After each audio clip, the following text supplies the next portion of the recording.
Nëse edhe mund të fërkoj duart nga situatat e ndryshme, nga lufta, nga fatkeqësitë.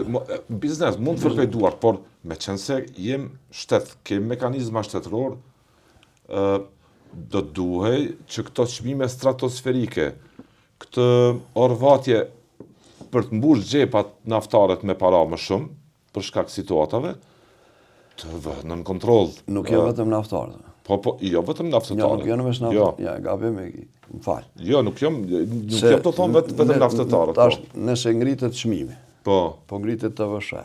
Po. Po mbushet buxheti. Po. Apo këtë jarë, po fiton edhe shteti, po fitojnë edhe naftarët. Kush është humbë se janë qytetarët? Se baza është jetën me 1 euro, e TVSH-s baza është jetën me 1,20 ose 1,30, do më ka ngritje. Natyrisht. Ka rritje të buxhetit. Nuk ka zhvillim ekonomik. Është rritje fiktive, që këtë më duke shtetarët.